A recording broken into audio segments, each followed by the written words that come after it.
बगैर इंडिया आके निकल नहीं गया, वो चांद पे गया 2 मरतबा नीचे है, हमने चांद सीने पे लगाया। देखो वो कुत्ते चांद पे जा रहे हैं। आपको लगता है इंडिया कर सकता है ऐसा? ऐसा कर भी सकते हैं। क्यों कर सकता है? दुश्मन है हमारा। दुश्मन है तो अब वो टैक्सियां बनाएगा? क्यों नहीं बनाएगा? इंडिया हमारा क्या लगता है? क्या लगता है?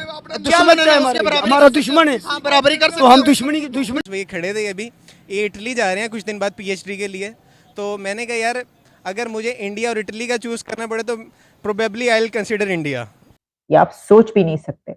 अभी उनकी तरक्की की रफ्तार ऐसी है कि पकड़ी नहीं जा रही, तो इसके बाद क्या होगा? बहुत लोग हैरान हो रहे हैं, बहुत लोग परेशान हो रहे हैं और बहुत से लोग तारीफ भी कर रहे हैं कि देखिए जी भारत ने कितनी तरक्की की है कि 2026 तक जो है भारत जो है वो एयर टैक्सी जो है चलानी शुरू कर देंगे। और क्या कि इस time population wise India is a number 1 country, लेकिन उसने अपने पॉपुलेशन को और बाकी दूसरे मुल्कों में मैं गया हूँ तो मैंने देखा है कि हमारे जो पाकिस्तानी वो है लेबर टाइप है, और जो जितने भी इंडियन है, मैं काफ़ी मुल्कों में गया हूँ, हर अच्छी जॉब पे हर अच्छी पढ़ी लिखा जो आपको इंडियन मिलेगा। की बड़ी खबर तेजी से बदल रहा है देश का ट्रांसपोर्टेशन सिस्टम।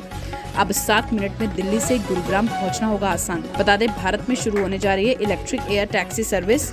दरअसल देश में जल्द ही भारत की पहली एयर टैक्सी सर्विस शुरू होने जा रही है, जिसकी शुरुआत दिल्ली, मुंबई और बेंगलोर से होगी। जय हिंद दोस्तों, हवाई जहाज से देश विदेश में बड़े बड़े शहरों के बीच दूरी तय की जाती है, लेकिन अब इंडिया में बड़े बड़े शहरों में एयर टैक्सी से हवाई सफर संभव होगा। दिल्ली, मुंबई समेत अन्य बड़े शहरों में ट्रैफिक के चलते एक छोर से दूसरे छोर पर जाने के लिए काफी वक्त लगता है। हैरानी की बात यह है कि इन शहरों में ट्रैफिक के चलते 30 मिनट की दूरी तय करने में 2 से 3 घंटे लग जाते हैं। इतने समय में तो आदमी हवाई जहाज से दिल्ली से मुंबई की दूरी तय कर लेता है। इसी समस्या को ध्यान में रखते हुए एयर टैक्सी के कंसेप्ट को लाया जा रहा है। देश में एयर टैक्सी सर्विस जल्द ही शुरू होने वाली है। इस सर्विस के जरिए एक ही शहर में 2 से 3 घंटे वाली दूरी को महज 5 से 7 मिनट में तय किया जा सकेगा। देश का ट्रांसपोर्टेशन सिस्टम तेजी से बदल रहा है। बेहतर यातायात सुविधाओं को ध्यान में रखते हुए फास्ट ट्रेन, सस्ती फ्लाइट, रैपिड मेट्रो के साथ अब देश में पहले एयर टैक्सी सर्विस लॉन्च करने की तैयारी हो रही है। देश की प्रमुख विमान कंपनी इंडिगो ने 2026 में भारत में एक ऑल इलेक्ट्रिकल टैक्सी हवाई सेवा शुरू करने की योजना बनाई है। कंपनी ने इस प्रोजेक्ट के लिए कैलिफोर्निया बेस्ड एक प्रमुख इलेक्ट्रिशियन एयर टैक्सी कंपनी के साथ समझौता किया है। कंपनी ने बताया है कि हमारा लक्ष्य है कि इंटर ग्लोब आचार्य उड़ान में एक यात्री कनाट प्लेस से गुरुग्राम तक की 27 किलोमीटर की यात्रा को लगभग 7 मिनट में पूरा कर सके। इस एयर टैक्सी को मिडनाइट नाम दिया गया, जिसमें पायलट के साथ 4 यात्री बैठ सकते हैं। सिंगल चार्ज में इसकी रेंज लगभग 150 किलोमीटर होगी, जिसे मिनिमम चार्ज टाइम के साथ तेजी से बैक टू बैक उड़ान भरने के लिए डिजाइन किया गया है। यदि योजना के अनुसार सब कुछ हुआ तो बताया जा रहा है कि 2026 तक भारत में पहले एयर टैक्सी सर्विस शुरू कर दिया जाएगा। वहीं अपना पड़ोसी देश पाकिस्तान भारत की टेक्नोलॉजी से पहले से ही सदमे में पड़ा हुआ, भारत ने एक और झटका दे दिया है तो उसको और सदमा लग गया। आइए उनका ये रिएक्शन देखते हैं। तारीख में पहली मर्तबा इंडिया में एयर टैक्सी स्टार्ट होने लगी है। T26 एयर टैक्सी स्टार्ट होने लगी है। तो एयर टैक्सी भी एक अपने जेट की तरह ही है। अब एयर टैक्सी का क्या है कि उसमें 5 से 6 लोग बैठ सकेंगे और 7वां एक पायलट होगा। 3 सिटीज का आ रहा है, इंडिया के 3 सिटीज का है, बेंगलुरु, मुंबई एंड दिल्ली। अच्छा, इनमें ये सर्विस होगी और 90 मिनट्स का जो ट्रेवल है, यानी इंडिया के किसी सिटी से दूसरी सिटी आपने जाना है और 90 मिनट्स का ट्रेवल है, तो उसको आप 7 मिनट्स में कर पाएंगे, 7 मिनट में पहुंच जाएंगे। तो आपकी तरक्की की रफ्तार कहां पर पहुंचेगी? इंडिया में तरक्की की स्पीड कहां पर पहुंचेगी? जब वहां पर एयर टैक्सी बाय 2026 स्टार्ट हो जाएगी। ये आप सोच भी नहीं सकते। अभी उनकी तरक्की की रफ्तार ऐसी है कि पकड़ी नहीं जा रही, तो इसके बाद क्या होगा? साइंस अभी इस्लाम तक पहुंची नहीं है, ठीक है। साइंस को जितना एक्सप्लोर कर रही है वो इस्लाम के नज़दीक पहुंचती जा रही है ना। पाकिस्तान के अंदर रिसर्च वर्क नहीं होता, इनोवेटिव वर्क किसी किस्म का नहीं हो पा रहा।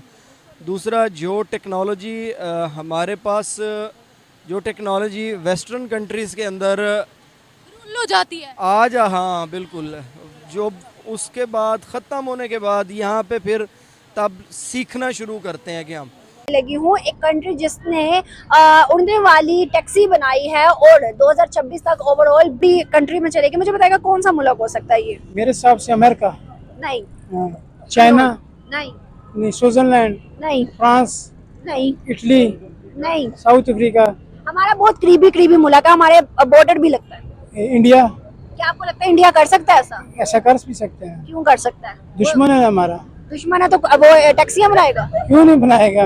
नहीं, वो दुश्मन है। अगर वो तरक्की याफ्ता है तो फिर वो मुमकिन है कि वो कर सकता है। तरक्की याफ्ता नहीं है तो मुमकिन कैसे है? मुमकिन तो कर सकते हैं, दुश्मन तो दुश्मन भी होता है ना फिर भी। अच्छा, मतलब आपका दुश्मन तरक्की कर सकता है, हाँ। तो आप क्यों नहीं कर सकते? हम क्यों नहीं कर सकते? हमारी में जो है ना, हमारी जो गवर्नमेंट जो है ना, हमसे मदद नहीं करती, अच्छा हमारा साथ नहीं देती। अच्छा, हमारा साथ दे तो इतनी बेरोजगारी ना हो। तो वहाँ की गवर्नमेंट उनका साथ दे दी है ना जी। अच्छा। इधर क्या हमसे ताकतवर मुल्क है वो? इतना ताकतवर थी ना, हमारा मुल्क सबसे अच्छा है, ताकतवर है।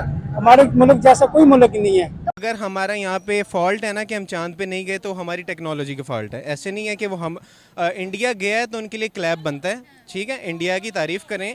और आप यकीन माने इंडियंस के साथ हमने काम किया, हम करते हैं उनके साथ, मेरे कुलीग्स हैं इंडिया में ना, तो दे आर सुपर ब्रिलियंट यार। मैं विश करता हूँ, मेरे ये जो वकास भैया खड़े थे अभी, ये इटली जा रहे हैं कुछ दिन बाद PhD के लिए। तो मैंने कहा यार अगर मुझे इंडिया और इटली का चूज़ करना पड़े तो probably I will consider India. Why you will consider India? India is basically देखें वहाँ पे IIT उनका एक इदारा, बेसिकली उनके डिफरेंट जो सॉफ्टवेयर हब है ना वो बहुत स्ट्रॉन्ग है, ठीक है। और वो बेसिकली ऐसे नहीं है कि वहाँ पे जो रिगार्ड वो इन्वेस्ट कर रहे हैं ना, सिस्टम उन्होंने स्ट्रॉन्ग किया है। बताया जा रहा है कि 2026 तक एयर टैक्सी, जी हाँ, वो जो हवा में चढ़ती है ना, जी हाँ, एयर टैक्सी जो है वो चलनी शुरू हो जाएगी भारत में। और इससे जी 90 मिनट्स का जो डिस्टेंस है वो 7 मिनट्स में तय हो जाएगा। अब बहुत खुशी मनाई जा रही है, बहुत लोग मुबारकबाद दे रहे हैं, बहुत लोग हैरान हो रहे हैं, बहुत लोग परेशान हो रहे हैं, और बहुत से लोग तारीफ भी कर रहे हैं कि देखें जी भारत ने कितनी तरक्की की है कि 2026 तक जो है भारत जो है वो एयर टैक्सी जो है चलानी शुरू कर देंगे, और जिसमें 90 मिनट्स का डिस्टेंस जो है, यानी 90 मिनट का जो डिस्टेंस है वो सिर्फ 7 मिनट्स में तय होगा। इंडिया की बात ही ना करें मेरे साथ। और मैं आपको एक बात करने लगा, और क्योंकि इंडिया से मैं बात नहीं करना चाहता, ना इसराइल से, ना इंडिया से, ना अमेरिका से। इन कुत्तों की बात ही नहीं करनी चाहिए, ठीक है। हम शेर हैं, पाकिस्तानी हैं, हम अपने मुल्क पर जान भी कुर्बान करेंगे, और जो पाकिस्तान की तरफ देखेगा उसका वही हाल करेंगे जो वो अबे लंदन का किया, मूंछों वाले कुत्तों की सरकार। तो बात करने का ये है, हमारी कौम भी पाकिस्तानी है, और ला इलाहा इल्लल्लाह मोहम्मद रसूलुल्लाह कलमा पढ़कर जो भी काम करते हैं हम कलमा पढ़ के करते हैं, और बिस्मिल्लाह से। सुने ना, कलमा पढ़ के अभी तक हमने अपनी इकोनॉमी को क्यों नहीं बूस्ट करवाया? इंशाल्लाह ये सब कुछ होगा। वो कह रहे इंडिया आगे निकल नहीं गया, वो चांद पे गया 2 मरतबा नीचे है, हमने चांद सीने पे लगाया। मैं कर सकता हूँ, आप कर सकते हैं, जब तक हम अपनी सोच नहीं बदलेंगे, ना हालात बदलेंगे, ना मुल्क बदलेगा। अब देखो वो कुत्ते चांद पे जा रहे हैं, हमारे दिल पे चांद है, हम सितारा हमारे दिल में है, हम फिर भी काम करते हैं। इंडिया हमारा क्या लगता है? क्या लगता है? क्या लगता है? हमारा दुश्मन है। हाँ, बराबरी कर सकते तो हम दुश्मन नहीं, बराबरी दुश्मन की बराबरी कर सकते। आप ये पूछो, बताओ तो सही, ये जो पूछो पूछ रहा हूं वो इमरान खान ने क्या किया है?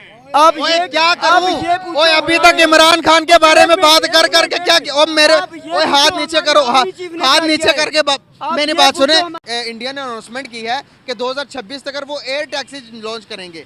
टोटल इंडिया के अंदर जितने भी टैक्सियाँ चल रही हैं उनके बजाय उनके रिप्लेसमेंट में एयर टैक्सी आएगी, और आपने जहाँ पर जाना है आप एयर टैक्सी को कॉल करेंगे या एप्लीकेशन के जरिए उसको कॉल करेंगे, वो आपके पास आएगी और आपकी डेस्टिनेशन पर उड़ा कर आपको छोड़कर आएगी। बाकी दूसरे मुल्कों में मैं गया हूँ तो मैंने देखा है कि हमारे जो पाकिस्तानी वो है लेबर टाइप है, और जो जितने भी इंडियन है, मैं काफ़ी मुल्कों में गया हूँ, हर अच्छी जॉब पे, हर अच्छी पढ़ी लिखा जो आपको इंडियन मिलेगा। अमेरिका चले जाएं, इंग्लैंड चले जाएं, वो पाकिस्तानी जो बेचारे लेबर काम कर रहे हैं, गाड़ियाँ चला रहे हैं, लेबर पे काम चल रहे हैं। इंडिया की तो आप कंपेयरिंग करें ही ना, मैं समझता तो फजूल है। तो आपने हाल तो देखा है कि इस time population wise India is a number 1 country, लेकिन उसने अपने पॉपुलेशन को और अपने इंफ्रास्ट्रक्चर्स को और अपने मसाइल को इस हद तक ओवरकम कर लिया कि उधर चीज़ें इंप्रूवमेंट, उधर लिटरेसी रेट, उधर IT लाइक सारी चीज़ें इंप्रूवमेंट की तरफ जा रही हैं, और वाइस वर्सा पाकिस्तान। वो 2 नंबर ही नहीं सोचते। आप इंग्लैंड में चले जाएँ, कार्ड मारे हैं पाकिस्तानियों ने, अमेरिका में चले 2 नंबर काम से, उन्होंने अपनी इज्जत बनाई है, अपने मुल्क की इज्जत बनाई, अपनी इज्जत बनाई है। वो लॉन्ग टर्म देखते हैं, वो हम पे ज़्यादा उन पे डिपेंड कर दी है। मैं अफसोस के साथ कह रहा हूँ। फ्यूचर पाकिस्तान में है, अगर नहीं आता तो फिर हम सोच रहे हैं किसी और कंट्री जाने का। ठीक, हाँ बिल्कुल, क्योंकि इधर अगर रूल्स नहीं है, कोई लॉ नहीं है, फिर हमें इधर रहने का कोई फ़ायदा नहीं है। ठीक है, अगर पैसे ही सब कुछ है तो फिर फ़ायदा नहीं है, हमें कोई भी कुछ ही किसी टाइम कुछ कर सकता है। मुझे अपनी ज़िंदगी में वास्ते पड़े हैं, यकीन करें, जितने ज़्यादा जो दाढ़ी वाले हैं ना, दाढ़ी वाले, मेरा लेन देन उसका है, और मैं खुदा के जितने मुझे उन्होंने तंग किया ना, जिन्होंने दाढ़ी रखी हुई है, अल्लाह ताला मुझे माफ़ करे। कोई शक नहीं है, वो आगे जा रहे हैं, जाते रहेंगे, हम हमेशा पीछे हैं और पीछे ही रहते रहेंगे।